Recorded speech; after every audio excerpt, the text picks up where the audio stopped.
Hello everyone, it's Chris Itwa again, coming at y'all with another movie review. It's a big month, this month of March in terms of movies.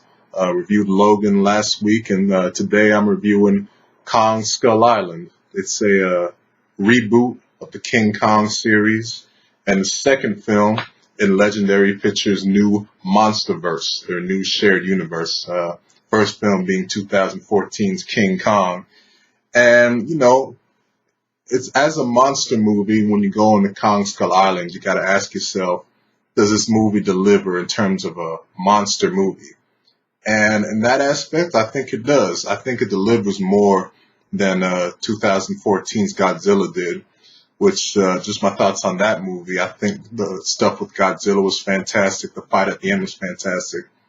But my God, there was way too much teasing in that movie, and which is why it's really not a very rewatchable movie until you see the very end. But this movie, I think, is a better sort of creature feature than that film is. The film takes place in the 1970s during the Vietnam War. It's a basic story, a bunch of people, scientists, soldiers, whatever, go to Skull Island to investigate some shit. King Kong's there, and the movie takes off from there. And like I said, man, I think it delivered for the most part on the creature and monster aspect of the movie. The highlights are definitely the fights, and all the stuff with King Kong is just fantastic. I mean, the fights are really good. Kong was really cool. It's a really nice King Kong that they gave us, and can't wait to see him go up against Godzilla. And then those fights that Kong has with the creatures, I saw the movie in IMAX 3D, and they looked really cool in IMAX 3D. This is one of those movies where I have a set number of movies that I choose to see in IMAX 3D through the year, and just a big ass creature feature like this is just perfect for 3D. So that aspect of the film was definitely worth seeing in the IMAX 3D. And another thing about the movie I really enjoyed was John C. Reilly. In the trailers, he just came across as kind of awkward with the comedy, but he really works in the movie, man. He's really the heart of the movie, and you root really hard for him. He plays a World War II vet that's been stranded on the island for, I think it was 28 years, which is just insane to think about. But he was really good in the movie. He's really funny, he's charming, and you really root for his character all throughout the movie. So those were the things that really worked for the film, why it was enjoyable. Unfortunately, outside of those three main things I talked about, the fights, Kong, and John C. Reilly, there really isn't much outside of that, man. I mean, any type of creature feature, usually they don't deliver really well when it comes to the humans in the movie. And outside of John C. Reilly, this is another movie that does that. I mean, you got a great cast in this movie: Tom Hiddleston, Brie Larson, Samuel Jackson, John Goodman, but no real memorable characters in this movie, man. I mean, as Samuel Jackson and John Goodman have some parts with their characters that you think could end up being interesting, but ultimately their storylines just kind of fell flat to me. And Tom Hiddleston and Brie Larson, Loki and Captain Marvel, teamed up in this movie. I mean, those two are great actors, but I mean, their characters are just kind of bland, especially Tom Hiddleston. He had really nothing besides just going on for him in this movie. I mean, he's not bad, but his character is just flat.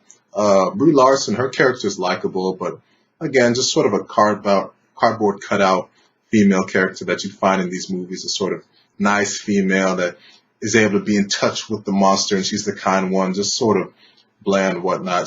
Those two aren't bad, but there's just really nothing to those characters. And one thing I really did not like in this movie was the comedy. The comedy in this movie just felt so flat and out of place. I mean, there are two soldiers that are really, they're sort of outside of John C. Reilly, they're the main comic relief in the movie. And their jokes fall just so flat. It's a white dude and a black dude, two soldiers, white soldier and a black soldier.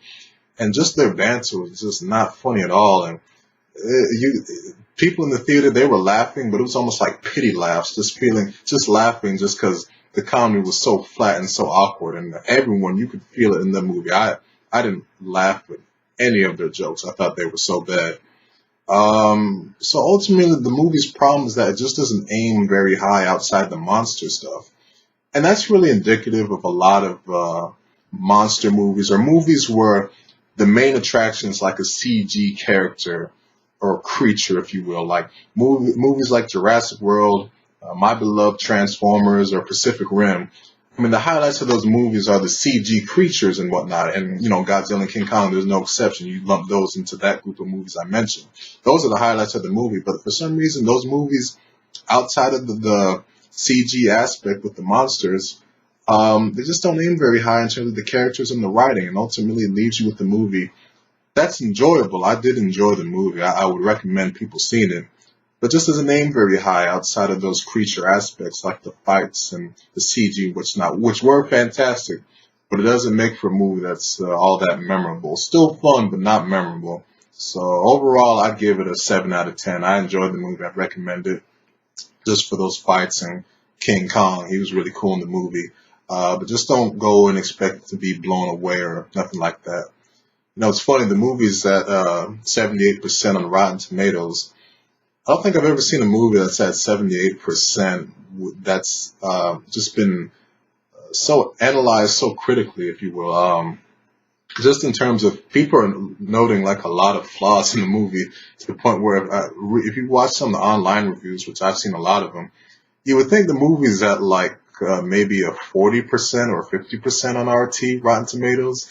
But I guess, people are just judging it like me just on the basis of, hey, it's a creature feature, gave me some cool fights, gave me a cool King Kong, CG was great. So on that aspect, it delivered enough to where, it's cool. And that's how I feel about the movie too. So anyways, those are my thoughts on King Kong. I hope y'all enjoyed this review, and I'll see y'all around with another bit.